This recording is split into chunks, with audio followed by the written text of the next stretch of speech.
l'honneur de pouvoir écouter ce soir JD. Je vais d'abord lire le texte. C'est la parabole du semeur. C'est dans l'évangile de Marc, au chapitre 4, à partir du verset 1.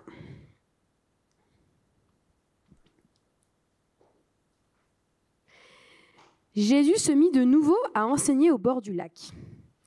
La foule se rassembla autour de lui, si nombreuse qu'il monta dans une barque où il s'assit sur le lac. Toute la foule était à terre sur le rivage. Il leur enseignait beaucoup de choses en paraboles. Il leur disait dans son enseignement : « Écoutez, un semeur sortit pour semer. Comme il semait, une partie de la semence tomba le long du chemin. Les oiseaux vinrent et la mangèrent. Une autre partie tomba dans un sol pierreux où elle n'avait pas beaucoup de terre. Elle leva aussitôt parce qu'elle ne trouva pas un terrain profond, mais quand le soleil parut, elle fut brûlée et sécha, faute de racines. Une autre partie tomba parmi les ronces. Les ronces poussèrent et l'étouffèrent, et elle ne donna pas de fruits. Une autre partie tomba dans la bonne terre. Elle donna du fruit qui montait et se développait avec un rapport de 30, 60 ou 100 pour 1. Puis il dit : « Que celui qui a des oreilles pour entendre, entende. » Lorsqu'il fut seul avec eux, ceux qui l'entouraient avec les 12 l'interrogèrent sur cette parabole. Il leur dit : « C'est à vous qu'il a été donné de connaître le mystère du royaume de Dieu. Mais pour ceux qui sont à l'extérieur, tout est présenté en parabole, afin qu'en regardant, ils regardent et ne voient pas, et qu'en entendant, ils entendent et ne comprennent pas, de peur qu'ils se convertissent et que leurs péchés ne soient pardonnés. » Il leur dit encore : « Vous ne comprenez pas cette parabole ? Comment donc comprendrez-vous toutes les autres ? Le semeur sème la parole. Certains sont le long du chemin où la parole est semée. Dès qu'ils l'ont entendue, Satan vient et enlève la parole qui a été semée en eux. De même, d'autres reçoivent la semence dans un sol pierreux. Quand ils entendent la parole, ils l'acceptent aussitôt avec joie, mais ils n'ont pas de racines en eux-mêmes. Ils sont les hommes d'un moment, et dès que surviennent les difficultés ou la persécution à cause de la parole, ils trébuchent. D'autres encore reçoivent la semence parmi les ronces. Ils entendent la parole, mais les préoccupations de ce monde, l'attrait trompeur des richesses et les passions en tout genre pénètrent en eux, étouffent la parole et la rendent infructueuse. D'autres, enfin, reçoivent la semence dans la bonne terre. Ce sont ceux qui entendent la parole, l'accueillent et portent du fruit avec un rapport de 30, 60 ou 100 pour 1.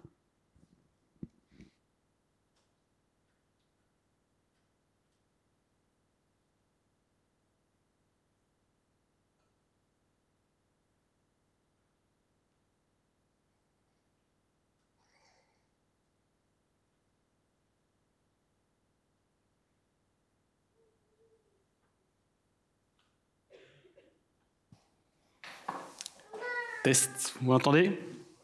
Vous allez bien ? Cool. On a chanté ta parole. Raphaëlla vient de lire la parole, qui parlait de la parole. Et vous avez dans les mains la parole. Je vous donne un indice du thème d'aujourd'hui. On parle de la parole de Dieu.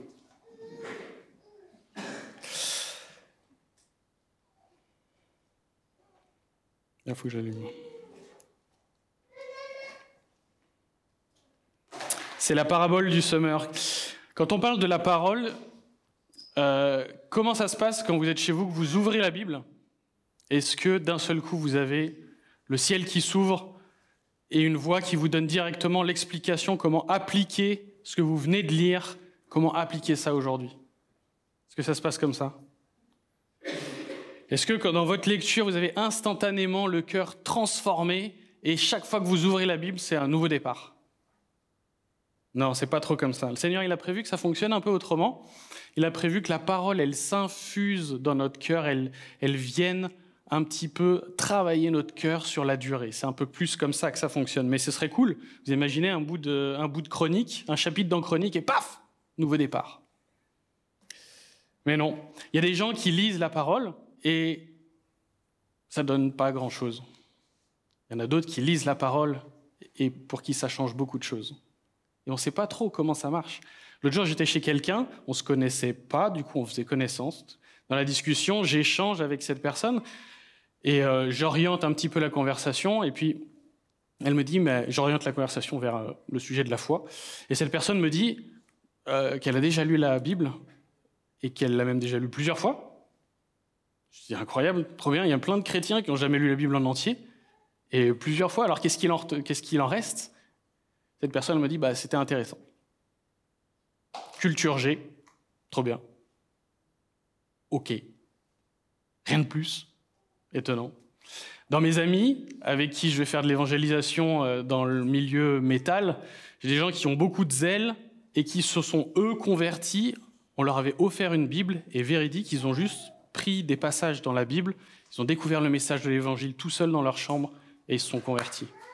Moi, quand j'entends ce genre d'histoire, j'ai les poils qui se dressent. Je trouve ça incroyable, l'effet de la parole de Dieu. Alors pourquoi ça marche pour certains et pourquoi ça ne marche pas pour d'autres? C'est quoi la formule? On aimerait bien savoir comment faire pour que ça marche, comment je dois faire pour que la Bible ait un effet quand je l'ouvre, quand je la lis, comment je fais pour croire ce qui est marqué. On est dans l'évangile de Marc, comme on l'a lu, on est au chapitre 4. Et en fait, avant, il y a les 3 premiers chapitres, le chapitre 4. Et dans les 3 premiers chapitres, Jésus est très démonstratif. C'est-à-dire qu'il y a beaucoup de miracles, il y a beaucoup de malades qui sont guéris, il y a beaucoup de démoniaques qui sont libérés. Jésus montre qu'il est le Fils de Dieu, qu'il a la puissance de Dieu et qu'il peut accomplir tous ces miracles. Et au chapitre 4, Jésus va ralentir un peu. Jésus va rentrer dans une phase où il va enseigner ses disciples. Et si on regarde un petit peu juste avant, en fait, au chapitre 3, Jésus a rassemblé les 12 disciples. Et un peu plus tard, au chapitre 6, Jésus va envoyer les 12 disciples. Donc au chapitre 4, qu'est-ce qu'il fait? Il a son équipe et il ralentit, il veut les former, il veut leur transmettre quelque chose. Alors je pense qu'on peut tendre l'oreille pour savoir ce que Dieu veut transmettre à ses disciples quand il fait ça. Jésus, quand il enseigne, souvent, il utilise des paraboles. Alors une parabole, c'est très simple, c'est une forme d'allégorie, si vous voulez. C'est souvent une histoire de la vie courante qui illustre des réalités spirituelles. Et c'est ce que fait Jésus. Souvent, il y a un côté pédagogique. On essaye de s'embarquer avec Jésus. Pour ceux qui sont très concrets dans les choses de la vie réelle, c'est trop bien parce qu'il y a quelque chose qu'on peut agripper très facilement. Pour ceux qui sont un peu plus dans les nuages et un peu plus méta, on peut faire les transpositions et en fait, on s'y retrouve. Et c'est ça qui fait que ça vient un petit peu travailler notre cœur. Et des fois, les paraboles de Jésus, ça nous laisse un peu plus de questions que de réponses. Et on se disait ça l'autre jour en église de maison. Des fois, les paraboles de Jésus, on ne comprend pas tout. Là, aujourd'hui, on a la parabole et l'explication de la bouche de Jésus. Facile. Alors, on va voir la parabole du semeur avec 2 axes simples. Première partie, les explications de la parabole. Deuxième partie, les raisons de la parabole. Facile. Alors, on commence. Les explications de cette parabole, on commence avec une petite description, mise en scène, c'est Atelier Gommette. On voit, je ne sais pas si vous avez fait gaffe au début du texte, sur les premiers versets, on voit Jésus qui est dans une barque sur le lac. On ne sait pas trop pourquoi, mais on peut trouver plusieurs raisons. Sa voix porte, on imagine, vers la foule. Ça évite à la foule de le presser et puis du coup qu'il puisse juste parler à ceux qui sont devant lui. Bref, on a ce schéma-là où Jésus est. Donc Jésus, c'est la petite pastille rouge dans une barque, les dessins sont fous, il y a des effets spéciaux et tout. Et la foule qui est sur le rivage et qui écoute ce que Jésus dit. Et comme je disais, cette parabole, elle est simple, on a la parabole, son explication. Pour nous aujourd'hui, ce qui importe, c'est de savoir un petit peu ce que ça veut dire en 2024. C'est 4 terrains, vous avez vu, il y a 4 terrains différents, alors on va les voir ensemble. Il y a le premier terrain, qui sont les oiseaux qui arrivent et qui attrapent les graines avant qu'elles aient le temps de rentrer dans la terre. C'est ceux qui sont en opposition à Jésus, en opposition à la parole. Et alors, c'est les personnes qui sont dans cette situation-là, ils pourraient avoir ce discours-là, ils pourraient dire toutes ces choses autour de Dieu, là, franchement, j'y crois pas beaucoup. Moi, ce que je vois, Il faudrait que Dieu, en fait, il se montre. Parce que moi, ce que je vois, c'est la guerre en Ukraine qui dure depuis combien de temps? Je ne sais pas. Trop longtemps. Je vois la guerre Israël-Palestine. Ça aussi, honnêtement, je ne sais pas depuis combien de temps, mais c'est le énième conflit entre ces deux nations. Je vois des violeurs un peu partout. Je vois les victimes du mouvement MeToo qui sont de plus en plus nombreuses et ça ne s'arrête pas. Et je vois des gens qui galèrent dans la maladie, des gens qui ont des cancers, qui luttent pendant des années. Et puis ça finit mal. Sans espoir, ces gens meurent. Si le Dieu des chrétiens, il existe, moi je veux le voir. Pour l'instant, j'y crois pas. Souvent, dans cette première terre, il y a aussi de la colère. Il peut y avoir de la colère et ça peut être une colère réfléchie, consciente, argumentée. Ça peut être aussi une colère moins identifiée. Et du coup, on serait plus dans une espèce de fuite en avant où on brûle la vie par les deux bouts. Le texte nous dit « Satan est venu faire son travail de sape. Il est venu prendre les graines, vous avez vu ?» Alors bon, ce serait un peu facile de dire c'est la faute de Satan et puis c'est comme ça et puis je m'occupe pas de Dieu parce que c'est la faute de Satan. Moi, je vois cette parabole du semeur un peu, vous savez, comme les tests de personnalité. Vous avez à la fin plusieurs possibilités et puis on vous dit vous êtes altruiste ou vous êtes performeur, voilà. Et quand on fait ce genre de test de personnalité, à la fin, on se dit pas si on dit vous êtes altruiste, on dit pas ça m'est tombé dessus, c'est pas de ma faute. C'est pas ça. En général, quand on nous dit ça, on va regarder dans notre vie ce qui nous a amené petit à petit, choisi ou subi, ce qui a fait de nous quelqu'un d'altruiste. Là, c'est pareil, pour quelqu'un qui refuse la parole de Dieu, on regarde ce qui, dans notre vie, fait que on refuse Jésus, on refuse l'enseignement de Dieu. Et moi, je me demande si c'est vraiment une question d'injustice et de guerre. Je ne suis pas sûr que ce soit les injustices et les guerres qui rebutent pour l'accès au message de Jésus. Est-ce qu'avant de rejeter Jésus, c'est quelqu'un qu'on a appris à connaître?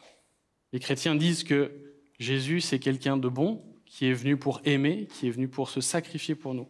Est-ce qu'on a fait l'effort d'apprendre à connaître Jésus? Est-ce que ce ne serait pas injuste de rejeter quelqu'un qu'on ne connaît même pas, en fait? Voilà pour la première terre. La deuxième terre, c'est ceux qui abandonnent face aux difficultés. Je ne sais pas si le contraste y passe. Ouais, ça va. Ceux qui abandonnent face aux difficultés. Et cette personne, donc c'est les cailloux qui viennent empêcher les racines de prendre. Cette personne, elle pourrait dire ceci: le message de l'évangile, moi, ça me plaît. Ça m'apporte de la joie, du réconfort. J'ai même trouvé une église plutôt accueillante, plutôt cool. On prend des apéros, c'est cool. Je pensais avoir trouvé une solution pour plus avoir de problèmes dans ma vie. Et en fait, la vie, elle cogne encore. Mince, c'est pas tout à fait ce que je pensais. Je m'attendais à avoir des bénédictions dans mon travail, dans mes relations, dans mes finances.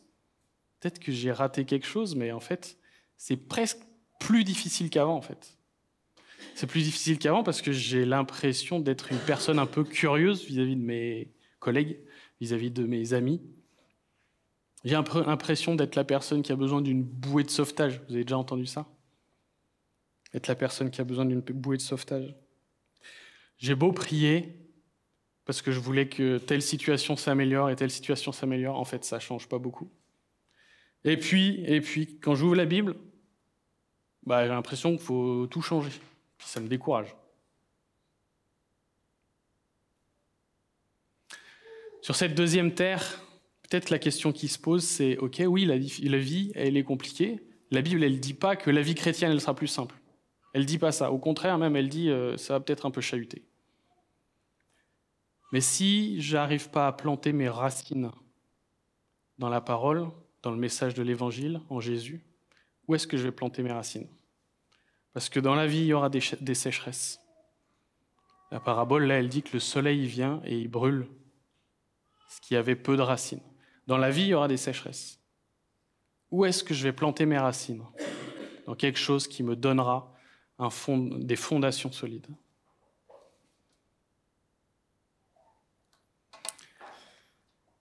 On a cette troisième terre.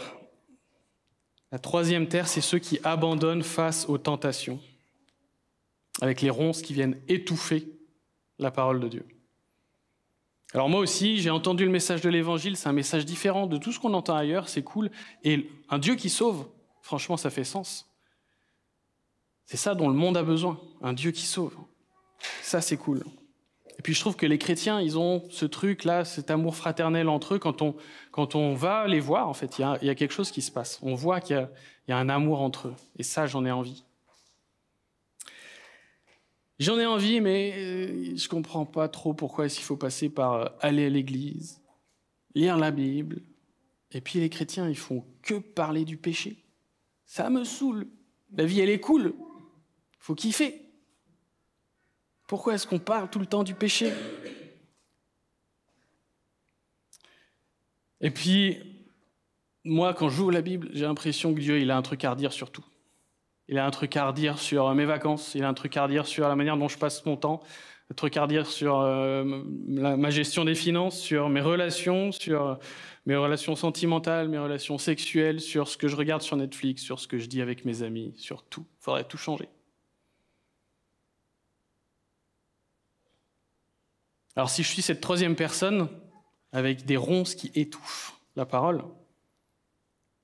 la question que me pose ce texte, c'est « Ok, dans cette vie trépidante, j'y ai mis plein de choses cool. Est-ce que ce bonheur-là, il est vraiment solide? Est-ce que ce bonheur-là, est-ce que je suis en maîtrise de quelque chose? Et est-ce que finalement, la santé, ça peut partir comme ça? Les finances, ça peut partir comme ça. Les relations, ça peut partir. Est-ce que celui qui m'a conçu, celui qui m'a créé, il n'aurait pas la clé de savoir comment je peux avoir un bonheur plus profond, un bonheur plus solide?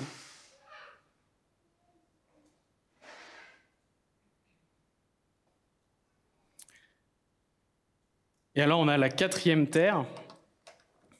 Après les trois terres qui ne portent pas de fruit, on a cette quatrième terre qui porte du fruit.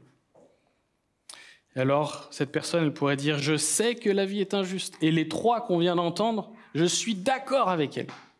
Franchement, je suis d'accord.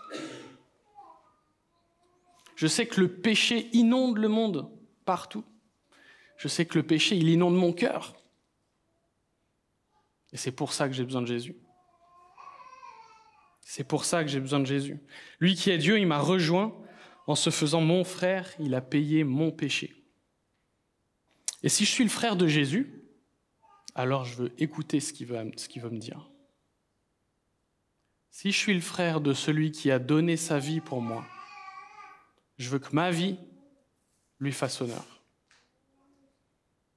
Et alors, quand je prends la parole, que j'ouvre la parole, je veux prendre mon cœur, comme on le chantait tout à l'heure, le faire monter vers le Seigneur et lui dire « Vas-y, transforme-le, change mon cœur, fais-en ce que tu veux. » Et alors ça va porter du fruit. Ça va porter du fruit avec un rapport de 30, de 60, de 100 pour 1, nous dit le texte.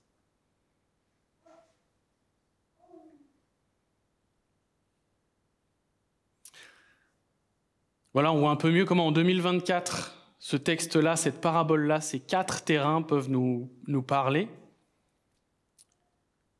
Maintenant, quelle est la conclusion, quelle est la raison de cette parabole? Est-ce que c'est, les amis, soyez la bonne terre, bon dimanche?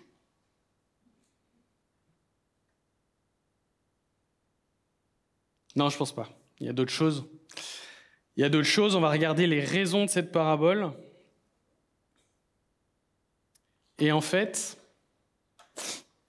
déjà on se pose la question, pourquoi est-ce que Jésus il nous donne la parabole et son explication? Si des fois c'est fait pour qu'on réfléchisse, qu'on gamberge un petit peu sur ce qu'il nous...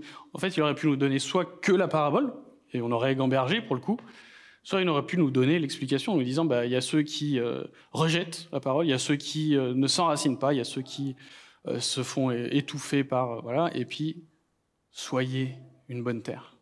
Jésus, il aurait pu faire ça. Mais il passe par une allégorie agricole et il nous embarque dans une réflexion.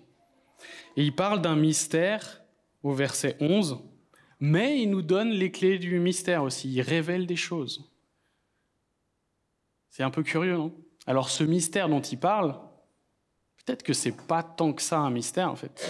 Ou alors que c'est un mystère, mais c'est pas un mystère au sens où on le pense.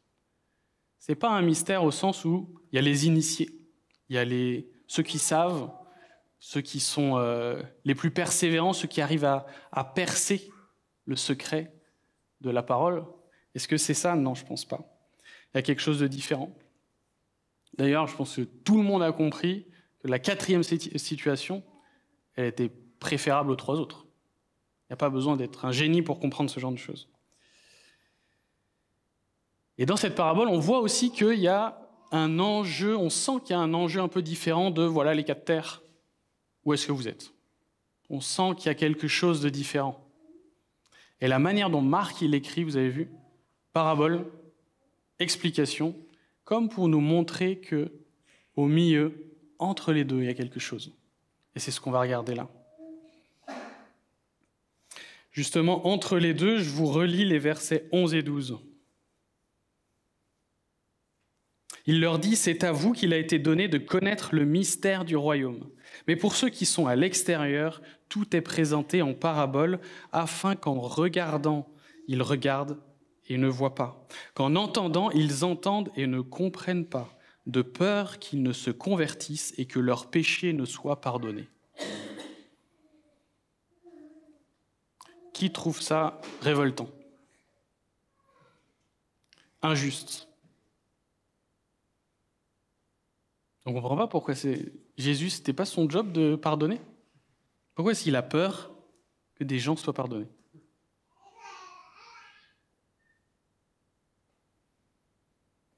En fait, Jésus est en train de citer l'Ancien Testament.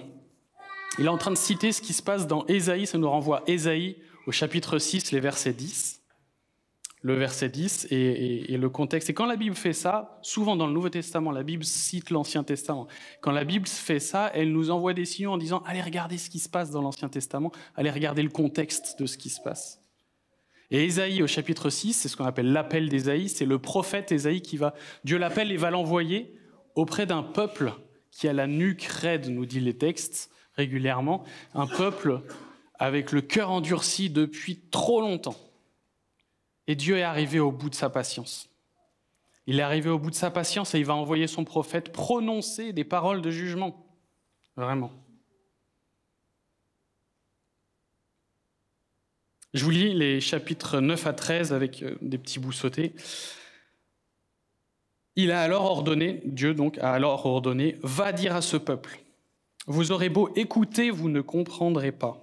Vous aurez beau regarder, vous ne saurez pas. Rends insensible le cœur de ce peuple, endurcis ses oreilles, ferme-lui les yeux pour qu'il ne voie pas de ses yeux, n'entende pas de ses oreilles, ne comprenne pas de son cœur, ne se convertisse pas et ne soit pas guéri, jusqu'à ce que la dévastation ait privé les villes d'habitants. S'il reste encore 1/10 des habitants à leur tour, ils passeront par les flammes.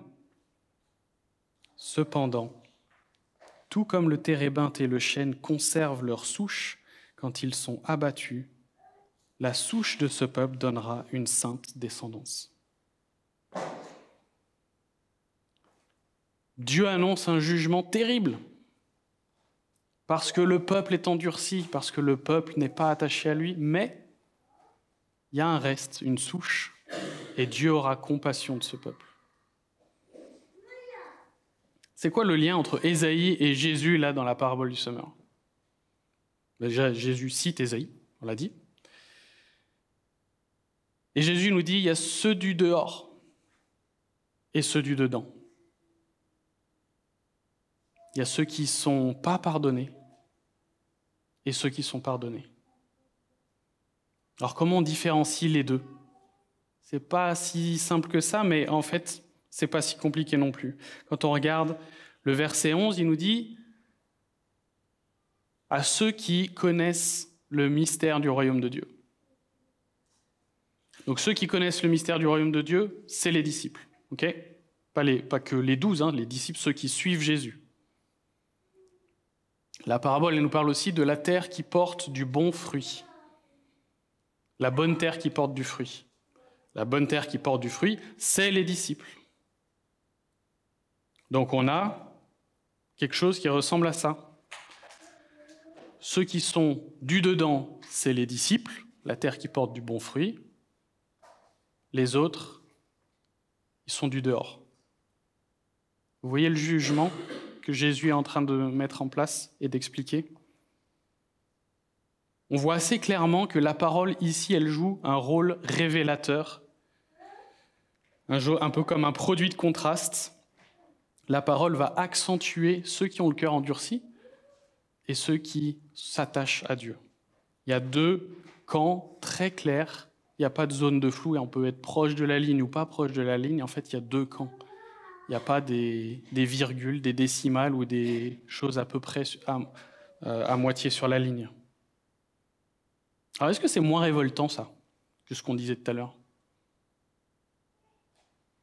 C'est pas moins révoltant, ça. Hein.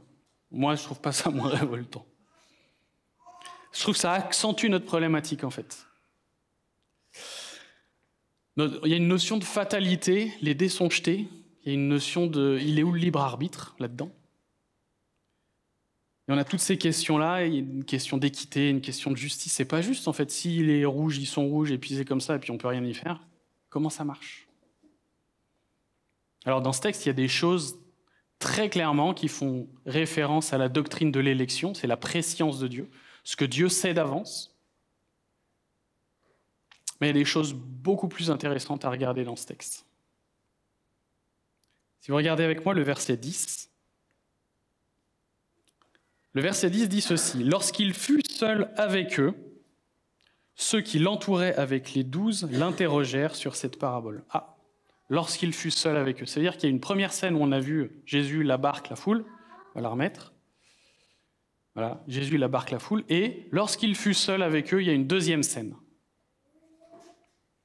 On a dit tout à l'heure que c'était les disciples, ceux qui étaient attachés à Jésus, qui venaient autour de Jésus.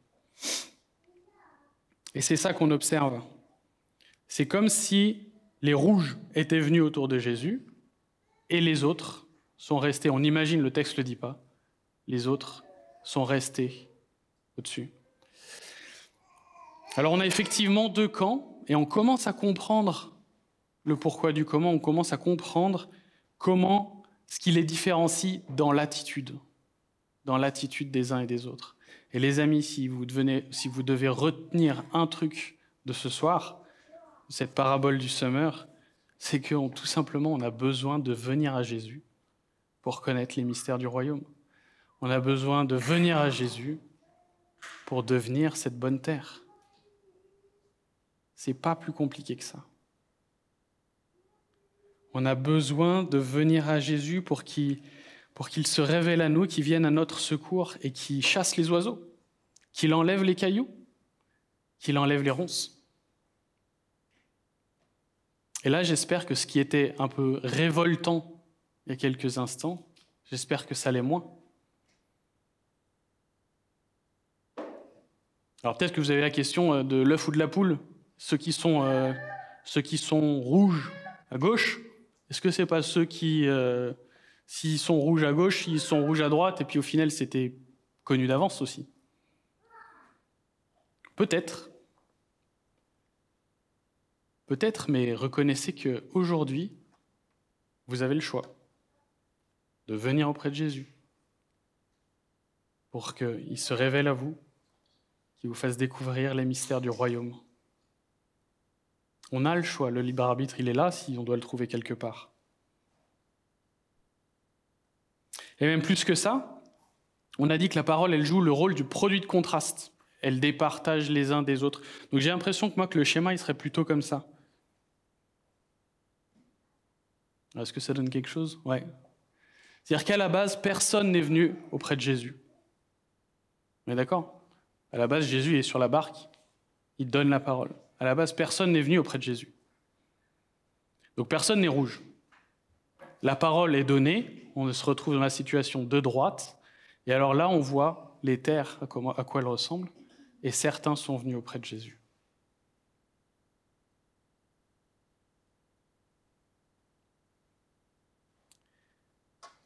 Je vous donne deux passages dans l'évangile de Jean qui viennent soutenir vraiment ce thème-là de la parole montre comment est-ce qu'on reçoit l'enseignement de Jésus. Jean 12, les versets 47 et 48, les paroles de Jésus donc. « Si quelqu'un entend mes paroles, mais n'y croit pas, ce n'est pas moi qui le juge, car je suis venu non pour juger le monde, mais pour le sauver. Celui qui me rejette et qui n'accepte pas mes paroles a son juge, la parole que j'ai annoncée. C'est elle qui le jugera le dernier jour. » Voilà ce que Jésus dit pour ceux qui sont restés sur le rivage du lac. Et écoutez ce que Jésus dit toujours dans l'évangile de Jean pour ceux qui sont venus auprès de lui. « Si vous demeurez dans ma parole, vous êtes vraiment mes disciples. Vous connaîtrez la vérité et la vérité vous rendra libre. »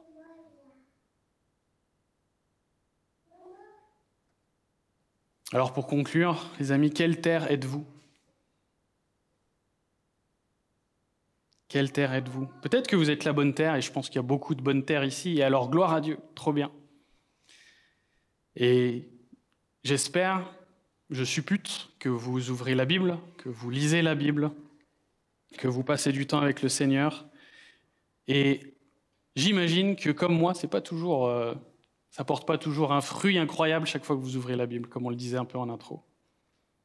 Et alors je pense que dans ce cas, on a besoin de savoir revenir auprès de Jésus régulièrement, s'attacher à lui, s'attacher à son esprit pour que lui-même vienne. Peut-être que dans nos vies, on est la bonne terre, on reste la bonne terre, mais peut-être que dans nos vies, il y a quand même des oiseaux qui viennent, quand même des cailloux qui viennent, il y a quand même des ronces qui viennent. Et en tant que disciple de Jésus, en tant que bonne terre, on a besoin que Jésus vienne régulièrement enlever ce qui vient s'installer. On est toujours la bonne terre, mais on a besoin que Jésus vienne enlever des choses. Et Jésus ne nous dit pas « soyez la bonne terre », encore une fois.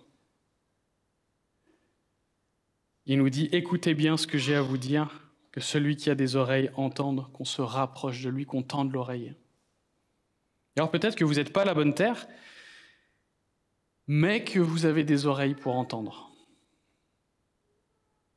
Et alors, écoutez bien ceci, Jésus accueille celui qui se révèle et il se révèle à tous ceux qui viennent à lui sans rejeter personne. En fait, dans les rouges qu'on voit là, ici, les gens qui sont venus et qui se sont rapprochés de Jésus, à aucun, il a dit « toi, t'es du dehors, retourne vers le rivage ».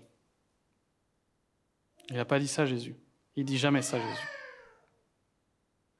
Il n'a pas dit ça, il a dit « c'est à vous qu'il a été donné de connaître les mystères du royaume de Dieu ».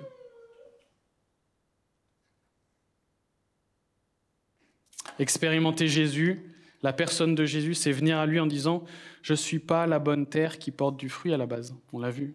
À la base, on n'est pas cette bonne terre. Mais j'ai besoin de toi, j'ai besoin que tu me révèles le mystère du royaume de Dieu, j'ai besoin que tu te révèles à moi. C'est Jésus qui plante la parole dans nos cœurs et qui nous révèle les mystères du royaume. Amen. Je vais prier. Notre Père, merci pour ta parole.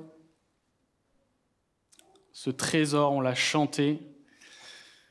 Merci parce qu'il porte du fruit, il a de l'impact dans nos vies. Et combien de fois, Seigneur, on a besoin de se souvenir que c'est par ton esprit, c'est en venant à toi que ta parole porte du fruit. Je prie que ce soit le cas pour chacun. Et Seigneur, je prie que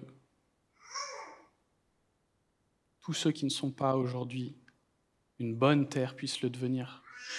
Tous ceux qui ne te connaissent pas personnellement puissent le devenir. Seigneur, ces paroles qu'on voit, des paroles de jugement, elles font peur.